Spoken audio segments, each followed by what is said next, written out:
first saw the city of Andelsprats on an afternoon in spring, the day was full of sunshine as I came by the way of the fields, and all that morning I had said, there will be sunlight on it when I see for the first time the beautiful conquered city whose fame has so often made for me lovely dreams. Suddenly I saw its fortifications lifting out of the fields, and behind them stood its belfries. I went in by a gate and saw its houses and streets, and a great disappointment came upon me. For there is an air about a city, and it hath a way with it, whereby a man may recognize one from another at once. There are cities full of happiness, and cities full of pleasure, and cities full of gloom. There are cities with their faces to heaven, and some with their faces to earth. Some have a way of looking at the past, and others look at the future. Some notice you if you come among them, others glance at you, others let you go by. Some love the cities that are their neighbors, others are dear to the plains and to the heath. Some cities are bare to the wind, others have purple cloaks and others brown cloaks, and some are clad in white.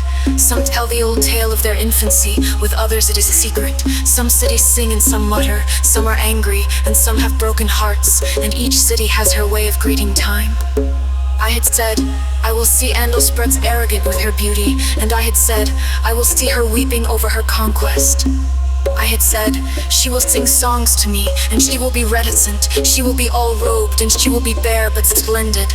But the windows of Andelsprats in her houses looked vacantly over the plains like the eyes of a dead madman. At the hour her chimes sounded unlovely and discordant. Some of them were out of tune, and the bells of some were cracked. Her roofs were bald and without moss. At evening no pleasant rumor arose in her streets. When the lamps were lit in the houses, no mystical flood of light stole out into the dusk. You merely saw that there were lighted lamps. Andelsprats had no way with her and no air about her. When the night fell and the blinds were all drawn down, then I perceived what I had not thought in the daylight. I knew then that Andelsprats was dead. I saw a fair-haired man who drank beer in a cafe, and I said to him, why is the city of Andelsprats quite dead, and her soul gone hence? He answered, cities do not have souls, and there is never any life in bricks. And I said to him, sir, you have spoken truly. And I asked the same question of another man, and he gave me the same answer, and I thanked him for his courtesy. And I saw a man of a more slender build who had black hair and channels in his cheeks for tears to run in, and I said to him, why is Andelsprats quite dead, and when did her soul go hence? Andelsprats hoped too much. For 30 years would she stretch out her arms toward the land of Akla every night, to Mother Akla from whom she had been stolen. Every night she would be hoping and sighing, and stretching out her arms to Mother Akla. At midnight once a year, on the anniversary of a terrible day, Akla would send spies to lay a wreath against the walls of Andelsprats. She could do no more. And on this night, once in every year, I used to weep, for weeping was the mood of the city that nursed me every night while other cities slept dead. Andelsprats sit brooding here and hoping, till 30 wreaths lay moldering by her walls. Still the armies of Akla could not come. But after she'd hoped so long, and on the night that faithful spies had brought her 30th wreath, the Andelsprats went suddenly mad. All the bells clanged hideously in the belfries, horses bolted in the streets, the dogs all howled, the stolid conquerors awoke and turned in their beds and slept again.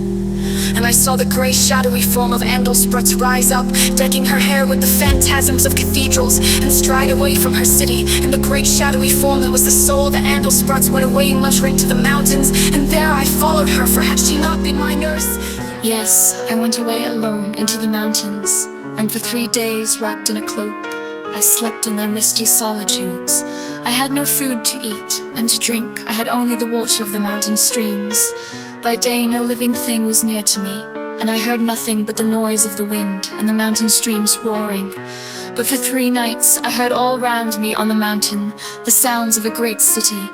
I saw the lights of tall cathedral windows flash momentarily on the peaks, and at times the glimmering lantern of some fortress patrol, and I saw the huge misty outline of the soul of Andalsprats, sitting decked with her ghostly cathedrals, speaking to herself, with her eyes fixed before her in a mad stare, telling of ancient wars, and her confused speech for all those nights upon the mountain was sometimes the voice of traffic, and then of church bells, and then of bugles, but oftenest it was the voice of Red War, and it was all incoherent, and she was quite mad.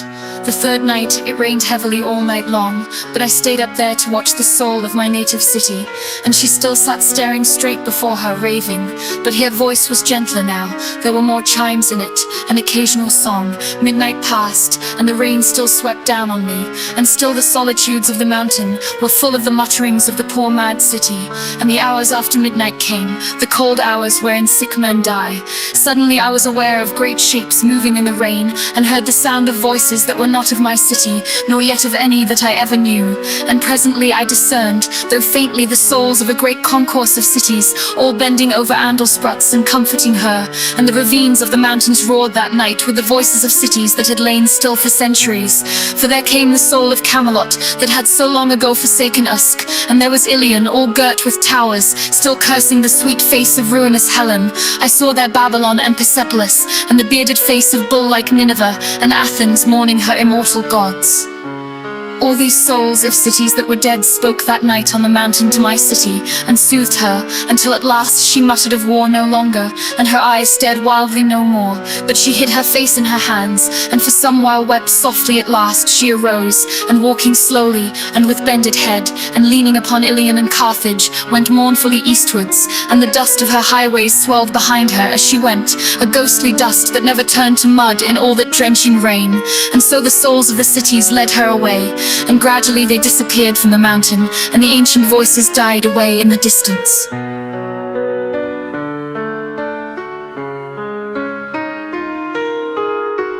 And the hours after midnight came, the cold hours wherein sick men die. Suddenly I was aware of great shapes moving in the rain, and heard the sound of voices that were not of my city, nor yet of any that I ever knew.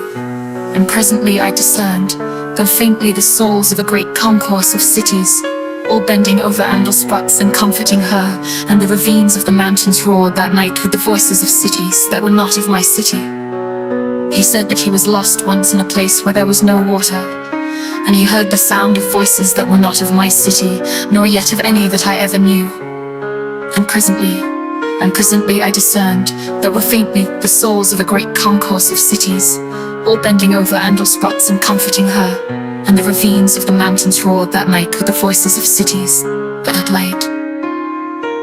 But I said, I was once without water in a desert, and heard a city speaking to me, but knew not whether it really spoke to me or not, for on that day I heard so many terrible things, and only some of them were true. And the man with the black hair said, I believe it to be true, though whither she went I know not. I only know that a shepherd found me in the morning faint with hunger and cold, and carried me down here, and when I came to Andalsprats it was, as you have perceived it, dead.